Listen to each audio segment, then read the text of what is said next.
Bung Rocky, saya lihat dari kejauhan udah mulai sebagian hutannya mulai gundul-gundul dikit nih ya.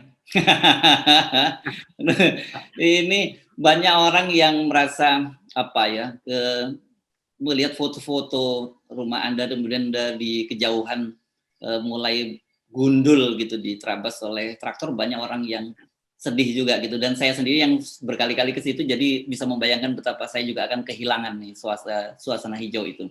Tapi sebelum Anda ngomong ini, kita mesti ingatkan bahwa ini cuma selingan karena banyak orang pengen update, pengen tahu update-nya seperti apa.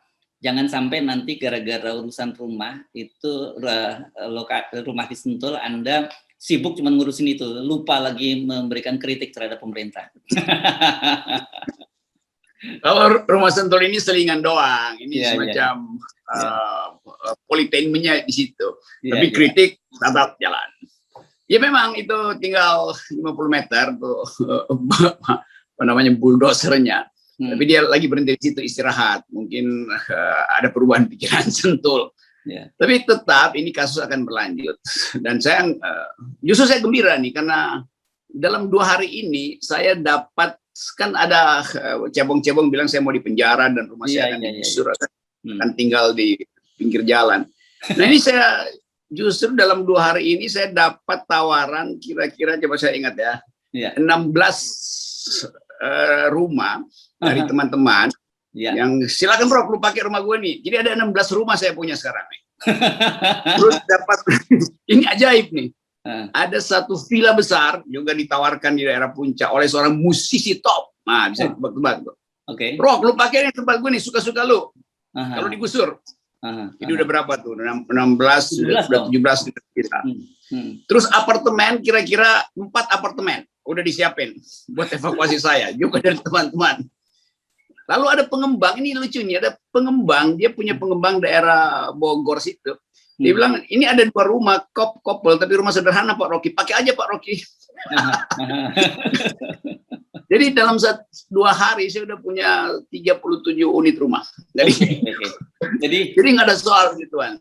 Itu menunjukkan Bang, bahwa ya orang bersimpati. Tapi saya selalu jawab bahwa ya itu terima kasih. Tapi saya biasanya tidur di hutan, jadi kalau nenda pun saya udah biasa tuh. Saya pernah tidur di kandang sapi, kandang yak di ketinggian 4.000 meter di Himalaya tuh, di atas kandang sapi. Jadi bukan itu soalnya, tapi saya terima kasih, simpati. Dan sekaligus melalui forum FNN, saya berterima kasih pada para wartawan karena terus merawat isu ini. Juga kelompok-kelompok yang ingin camping di sekitar rumah saya, para pegowes, bikin mau jambore, terus jawara dari Banten hubungi saya. Tapi saya mau katakan bahwa kita ingin agar supaya kasus ini diperlihatkan secara publik bahwa ada penguasaan tanah yang curang gitu. Dan saya masih dibully sebagai orang yang monopoli. Jadi kemarin konferensi pers itu menunjukkan bahwa ada 6.000 orang yang juga nasibnya sama seperti saya. Terhadap mereka seharusnya Sentul City memikirkan itu.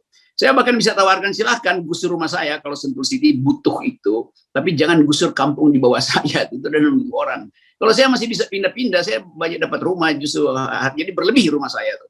Nah, yang mereka yang di bawah itu kekurangan rumah dan tanaman yang digusur, tanaman singkong yang mereka jual sehari-hari, salak, kebun salak mereka itu digusur, pohon yang menjadi hak burung untuk bersarang juga digusur. Jadi Sentul City ini menggusur bukan sekedar bangunan fisik, tapi juga satu ekosistem yang digusur itu. Hak air untuk jernih jadi terganggu, hak ulat untuk manjat-manjat kembang terganggu, lebah yang biasanya bikin madu di rumah-rumah penduduk juga hilang. Jadi kita mesti lihat ini satu paket yang kita ingin agar supaya negara paham ini bukan sekedar soal Rocky Gerung versus Sentul, tapi lingkungan hidup versus korporasi yang rakus, dan itu membahayakan membahayakan kehidupan sosial kita dan kehidupan kemanusiaan kita. Itu sebetulnya intinya. Mendengar cerita Anda, banyak sekali orang yang menawarkan rumah, villa, sampai apartemen tadi. Saya tiba-tiba menjadi lega dan gembira. Bukan ini persoalan karena Anda ya, tapi lebih pada bahwa di tengah situasi bangsa Indonesia ini, di tengah ada keserakahan dari pengembang yang kemudian diduga banyak ada kekuasaan di balik itu, tapi ternyata kesetiakawanan sosial gitu, solidaritas di tengah masyarakat kita itu masih sangat luar biasa gitu ya. Itu yang saya kira menggembirakan dan melegakan saya. Iya, karena itu saya sebetulnya berharap Sentul City punya pikiran yang sama, kalau nggak dungu. Kan Sentul City bisa bilang, oke, kami udah akumulasinya udah panjang, udah banyak betul kekayaan kami. Kami ingin agar supaya rumah-rumah penduduk itu dikonservasi. Jadi semacam ekowisata baru yang standarnya betul ada perumahan rakyat gitu kan. Nah, saya bisa lakukan itu, membantu buat arsitekturnya. Kan saya paham arsitektur lingkungan kan. Jadi Sentul City nggak perlu sewa arsitek lah. Gua lakukan itu tuh demi rakyat di bawah situ tuh. Dengan ongkos menggusur rumah saya. Saya nggak ada soal. Rumah saya digusur tuh nggak ada problem buat saya. Tapi saya mencintai lingkungan ini karena saya udah lama bersama-sama dengan rakyat Bojongkoneng, dan mereka selalu setiap kali saya lewat menyapa hal yang meminta tolong. Baru kemarin mereka terbuka ketika Haris Azhar datang, mereka baru legah. Akhirnya mereka bisa mengucapkan segala macam kejahatan Sentul City sebetulnya menggusur dan tinggal menyisahkan macam-macam yang ada di konferensi pers kemarin. Jadi rakyat akhirnya dapat kelegaan dengan melalui Haris Azhar, karena Haris bukan pengacara sekedar pengacara hukum, dia pengacara hak asasi manusia. Ya. Jadi terbuka outlet itu. Jadi sekali lagi harusnya Sentul City berpikir dia mesti justru kasih CSR-nya untuk merawat hutan. Dia bikin pakai aja model saya bikin hutan kecil di sini kan. Itu baru dia bisa dapat Kalpataru nanti. Bukan nanti dia berhadapan dengan Lokataru, kantor hukumnya Haris Azhar. Oke, jadi saya kira ini begitu mendengar cerita Anda, saya kira akan ada yang kecewa.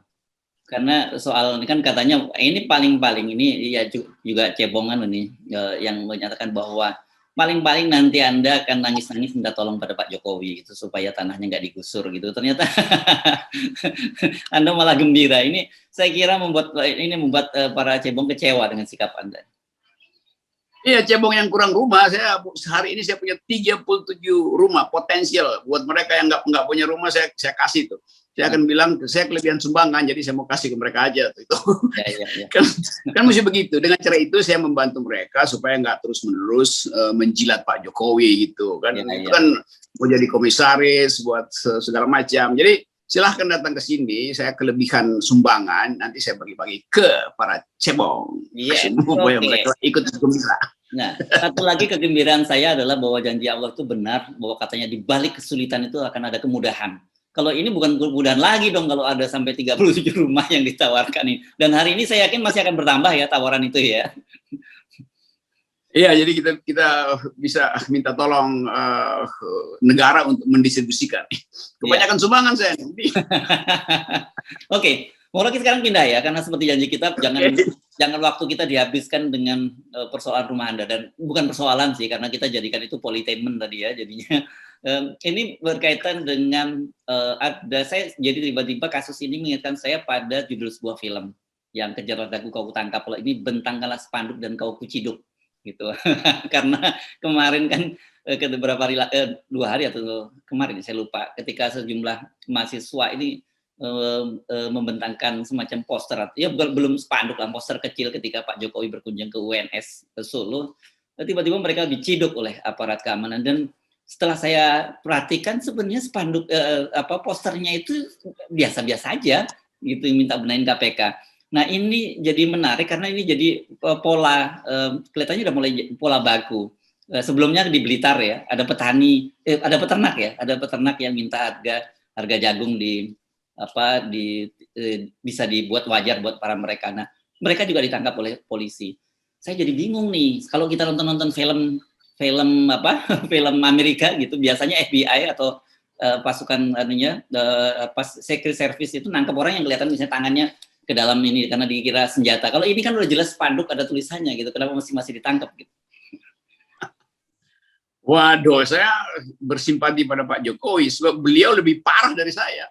Saya mau digusur oleh korporasi, mau diusir oleh Sentul City. Pak Jokowi pulang ke rumahnya sendiri, diusir oleh warganya sendiri. Ini lebih gila nih. Wah, ini benar-benar absurd. Kan mahasiswa itu warga Solo mengusir Pak Jokowi yang adalah bekas wali kota Solo, dan dia ini betul-betul satu info yang lebih tainment lagi nih. Yeah. Presiden pulang kampung diusir oleh warganya. Itu kan mestinya jadi headline kan. Dan itu yang betul-betul menunjukkan bahwa penggusuran ada di mana-mana, bukan saya aja digusur rumahnya, Jokowi bahkan diusir gitu. Sebetulnya begitu kalau dibikin drama kecil gitu bahwa kalau pulang keusir.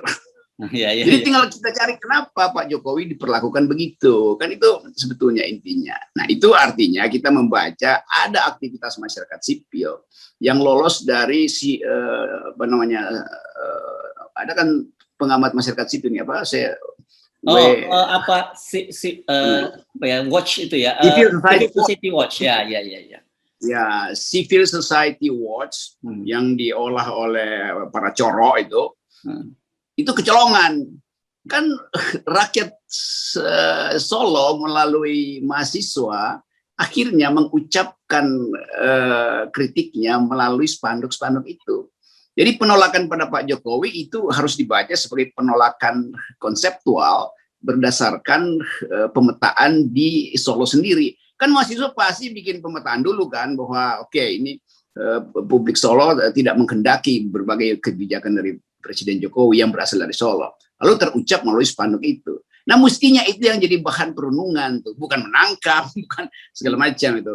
Ya, itu sekaligus kecolongan nih Corok TV ini, wah sialan junjungan kita justru diolok-olok di rumahnya sendiri. Itu sebetulnya.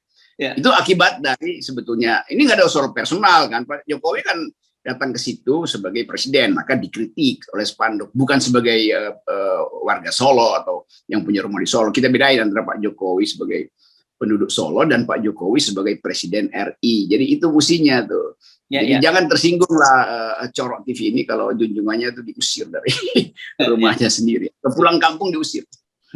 Ya, pulang kampung disambut dengan spanduk dengan poster. Iya itu. Ya. Tapi itu biasa, mesti dianggap betul-betul justru Pak Jokowi mesti paham bahwa ada kritik yang bahkan sangat mendasar datang dari kampungnya sendiri. Kan itu pelajaran demokrasi. Saya kira Pak Jokowi mulai mengerti itu, dan beliau saya kira sudah membeli beberapa buku dasar tentang demokrasi dan public opinion. Ya. Nah, pertanyaan saya mengapa aparat keamanan ini nggak belajar dari kasus mural gitu ya? Karena kan kasus mural itu sebenarnya mural itu biasa-biasa, tapi kemudian menjadi heboh itu karena sikap represif dari petugas keamanan. Dan saya lihat kalau isi dari poster atau spanduk yang dibentangkan di kasus di Blitar, kasus di UNS ini, di UNS Solo, ini sebenarnya biasa-biasa aja gitu. Dan saya kira kalau ini dibiarkan berlalu, beritanya nggak akan sebesar ini. Tapi karena justru ada penangkapan itulah, kemudian beritanya menjadi besar. Ini karena kekuasaan nggak punya cara untuk bernarasi. Kan mahasiswa pakai narasi begitu. Mestinya intelijen udah bisa antisipasi kan. Lalu intelijen bikin spanduk tandingan itu. Jadi terjadi percakapan antar spanduk. Kan Pak Jokowi bisa turun dari mobil terus pasang spanduk juga kan. Itu namanya keakraban. Jadi Pak Jokowi sambut spanduk mahasiswa juga dengan spanduk yang udah disiapkan.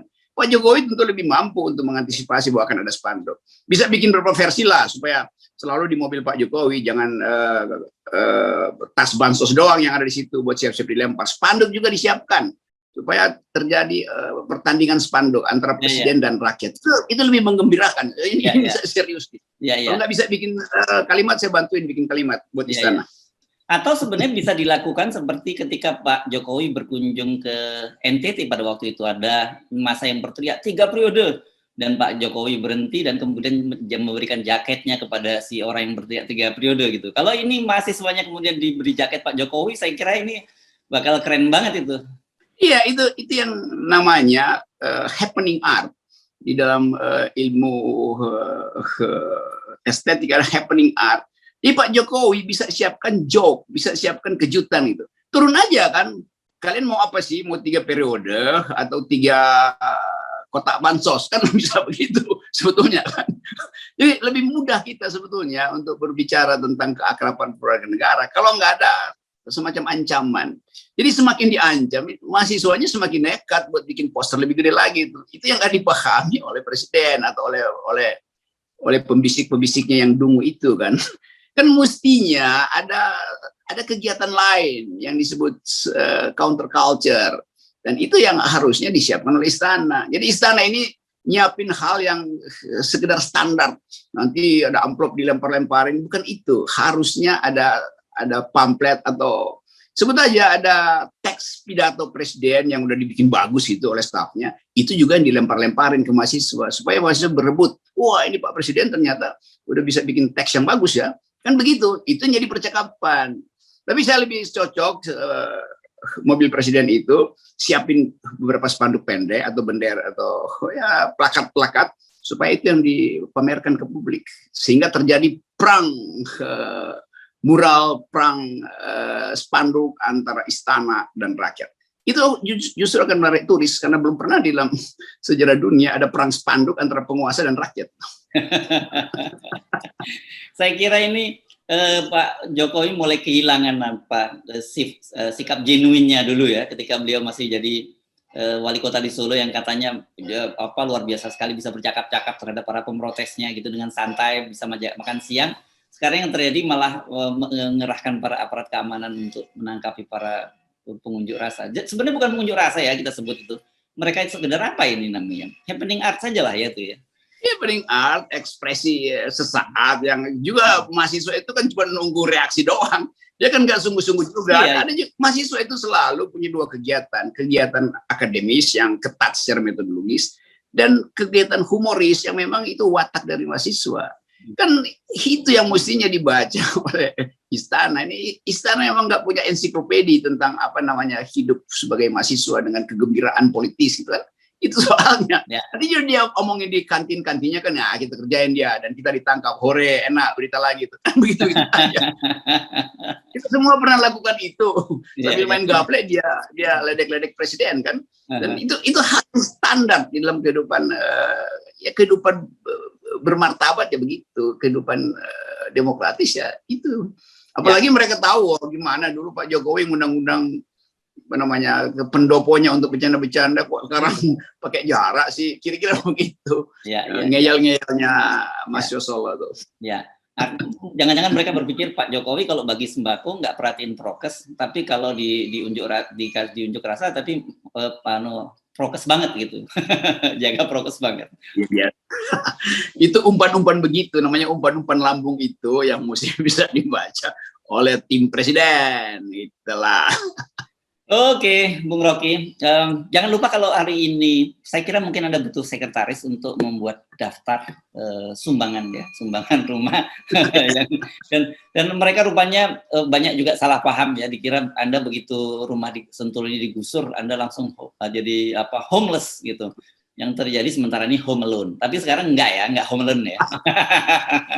Ya, ini dalam rangka home alone ini, sekaligus saya ingin minta ini saya kemarin dapat banyak kiriman, buah lah, minuman dari emak-emak itu, dan saya nggak tahu dari siapa itu. Jadi tolong emak-emak dalam seminggu atau 2 minggu ini jangan kirimin dulu buah atau bahkan ada kue enak dikirimin ke saya, karena nggak ada orang di rumah saya gitu kan. Dan, nanti dia rusak. Jadi maaf, saya senang sekali dapat banyak kiriman makanan dari mama. Ada yang kirimin pempek, ada yang kirimin makanan Manado. Dan jadi jangan dikirimin dulu karena pembantu saya nggak ada. Saya sering kali ngurus sendiri. Jadi jangan mengirimkan dulu karena itu merepotkan petugas-petugas parkir di atas, dan petugas parkir itu bukan petugas seperti saya, itu sekitar rumah saya banyak restoran. Tapi mereka sering bilang ini ada titipan nih. Begitu kira-kira. Ya tapi kan bisa Anda distribusikan ke tadi itu kan ada 90 kakak atau 6.000 yang butuh Bung Rocky. Ya kemarin saya bagi-bagi kue karena kuenya kebanyakan tuh datang dari. Terima kasih ya. Oke. Mama dan Pak. Jangan mama doang, mbak-mbak juga. Yes. Ini kelihatannya kok apa banget gitu sih kalau kalau Anda bilang emak-emak itu kelihatannya kayak hopeless banget sih gitu. Pasti ada. Iya, karena ada mbak-mbak yang protes, kok Pak Rocky emak-emak melulu. Iya, mbak-mbak juga. Itu maksudnya. Dan semua mereka adalah teman sahabat yang sekarang kalau saya nggak kenal, tapi berupaya untuk memberi moral support dari itu. Terima kasih. Jadi sekali lagi jangan bergerombol dulu, juga mereka yang punya masa nanti mungkin ada Haris Ashar akan atur happening art yang menggembirakan. Karena banyak orang yang ingin segera bikin benteng di rumah saya. Padahal saya tuh setiap hari tidur aja sendirian, takut dong, enggak lah. Jadi kalau saya tinggalkan juga, biarin aja, mau digusur aja. Kan nggak mungkin saya jaga apa namanya itu bulldozer itu, tapi saya tahu mandor bulldozer itu juga mengerti bahwa dia cuma disuruh, dan kadang-kadang mungkin dia harus membogokkan bulldozernya supaya nggak terlalu terlihat. Wah, nanti saya bilang nanti, kan ada beberapa teman yang menganggap bahwa Pak Mandor itu sebetulnya nggak ingin disebut dungu juga karena dia cuma disuruh. Saya berterima kasih pada teman-teman di sekitar Bojongkoneng yang juga para mandor, petugas bulldozer yang paham bahwa dia hanya disuruh oleh kekuasaan yang besar. Bahkan kita lagi cari tahu siapa sih sebetulnya lawyer paling hebat yang ada di belakang Sentul City. Jangan-jangan juga mantan napi atau mantan koruptor, kan banyak begituan, tapi itu biarkan Lokataru bersama Haris Ashar melakukan investigasi legal. Jadi sekali lagi juga buat teman-teman wartawan itu, karena saya kira ini kan banyak juga teman-teman yang setiap hari mengintai bagaimana kegiatan, dan mereka mungkin berharap nanti mendapatkan foto yang sangat epik itu. Mereka membayangkan Anda berdiri di depan produser seperti peristiwa di Tiananmen gitu. Itu nggak akan terjadi ya, Bung Rocky ya. Gitu. Jadi santai aja, santai. Update akan diberikan setiap hari melalui FNN Channel. Tapi ini update kecil doang, tetap inti kita adalah berupaya untuk menggusur rumah kekuasaan yang otoriter. Kalau rumahnya demokratis kita rawat bersama. Di rumah otoriter dari kekuasaan harus kita gusur demi keadilan dan menegakkan NKRI. NKRI harga mati. Harga mati. Yes. Kami Pancasila. Ya. Semua harus Pancasila. Yes. Oke, Bung. Thank you. Yes.